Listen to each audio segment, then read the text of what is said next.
What's up guys, Miss Pass here back with another Star Wars Galaxy of Heroes Beginner's Guide video, and today I am kicking off a small mini-series on how to conserve your resources in the game. First up is energy conservation. I'm going to be teaching you guys the best ways that I find to conserve energy in Galaxy of Heroes. Now, first off, we got to talk about the regen rates. Your regular energy refreshes at a rate of 10 energy per hour. Now, that is 1 every 6 minutes. The main takeaway here is that you're never going to want to let your energy cap out, because anytime you let your energy, whether it's your regular or your Cantina energy, cap out, you're losing out on 1 energy every 6 minutes, 10 energy per hour. Nice thing about that is it's very easy to do the math and figure out how much energy it will, or how long it'll take for your energy to cap out. Cantina energy is a little bit more difficult. It refreshes at a rate of 5 energy per hour, which is 1 every 12 minutes. So basically what you got is 144 at level 85. That's 14 hours and 24 minutes to max out your regular energy. That's 28 hours and I think what, 20, I don't know how long, but whatever, it doesn't matter how long, but your Cantina energy will refresh at that rate. That's how long it'll take to cap out your energy from 0. Do always collect your bonus energy. Bonus energy is the best way to make sure that, especially if you're in a guild that requires 600 energy a day, it's the best way to make sure you're getting your 600 energy without spending any crystals to do so. Next up, you want to make sure that you are doing your hard modes strategically. You want to do them in moderation. You don't want to just do all hard modes with all of your energy. You got to balance your hard nodes with your regular nodes for gear farming. That'll be in another video. Gear farming and credit conservation. Gear and credit conservation will be in another video, so I'll cover that more in depth there. But keep in mind that you have to keep that fine balance between using all of your energy on hard nodes, farming character shards, and farming gear. The main takeaway is that you want to be using those hard nodes strategically. Farm those key characters like Royal Guard, First Order type, not First Order type Pilot, well, he is important as well, but First Order Stormtrooper and the Hoth Rebel Soldier. Those characters are the ones that you're going to definitely want to use your energy on, as opposed to using it on just other random hard nodes. Cantina energy is a little bit more in depth. You want to make sure that you are farming Lando first, obviously. He is the most important Cantina character to farm first because he is that scoundrel who can help you get into that credit heist and the droid smuggling events. Those are extremely important, again, for making sure that your energy, rather that your resources are going to good use.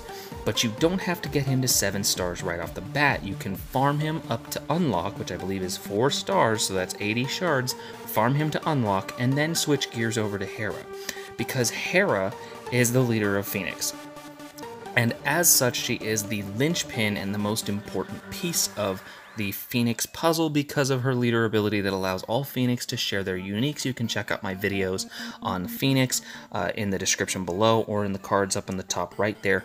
And the reason you want to farm Hera to 5 stars at the very beginning before you switch gears to any other character is because you need your Phoenix at 5 stars to unlock Emperor Palpatine and Thrawn. Those are your 2 milestones that you want to hit. You want to be able to get your Phoenix squad, a whole squad, to 5 stars, and then you can go back to farming other characters. So you basically want to get Hera to 5 stars and then plan on transitioning over to Ezra. Ezra is literally only 4 more battles away, or I think it might only be 3 battles away in the Cantina. He's on stage 2 Bravo, and he is the only other Phoenix character who is in Cantina. So you really only have you only have to balance your Phoenix characters in the Cantina as far as Hera and Ezra. Now, after you've farmed Ezra to 5 stars as well, you can go a number of different directions. It's pretty much a dealer's choice from there.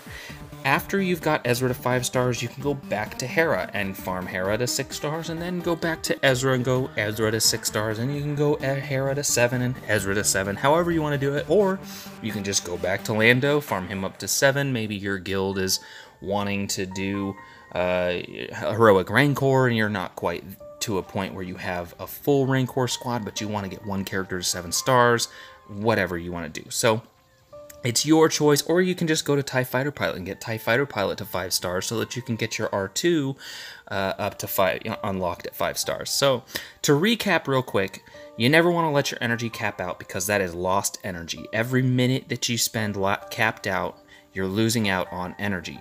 You always want to collect your bonus energy because, hey, free energy is the best way to conserve energy, right? You're getting it for free. Hard nodes in moderation. Focus on those characters that are only really available in hard nodes early on, especially you newer players who aren't really far into the game or have those other means to farm those other characters. And then maximize your farming. If you can farm a node that has gear that you need for multiple characters or maybe multiple pieces of gear on one node, farm those nodes instead of other nodes. I'll go more in depth into gear and credit farming and credit resource management later on in another video. And then not every character that you farm from Cantina must go to 7 stars before you farm a different character. Farm your characters in Cantinas and the Cantina battles more strategically. Make sure that you're not getting tunnel vision in that regard. And then of course, prepare for the legendary events. What I mean by that is make sure that you're getting your Hera and Ezra start up relatively in unison.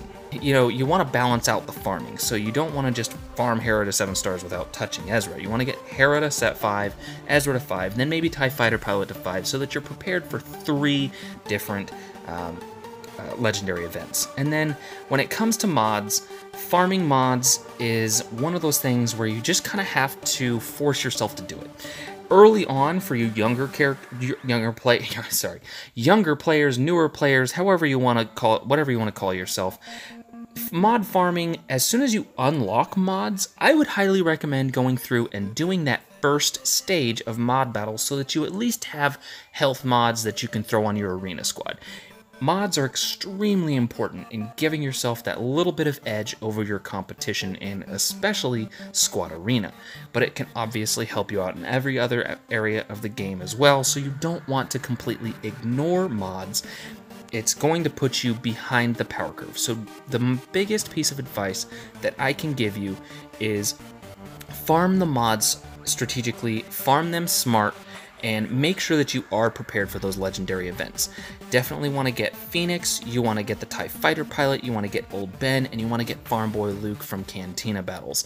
Now granted, you can get Farm Boy Luke from your guild store, and you can get the TIE Fighter Pilot from the fleet store, but those are the main characters that you want to focus on in order to prepare yourself for the legendary events. I hope you enjoyed this video, guys. I hope you found it helpful. If you did, please like, favorite, subscribe, share this with your friends, follow me on Twitter, and the next video that's coming out is going to be on how best to conserve your crystals.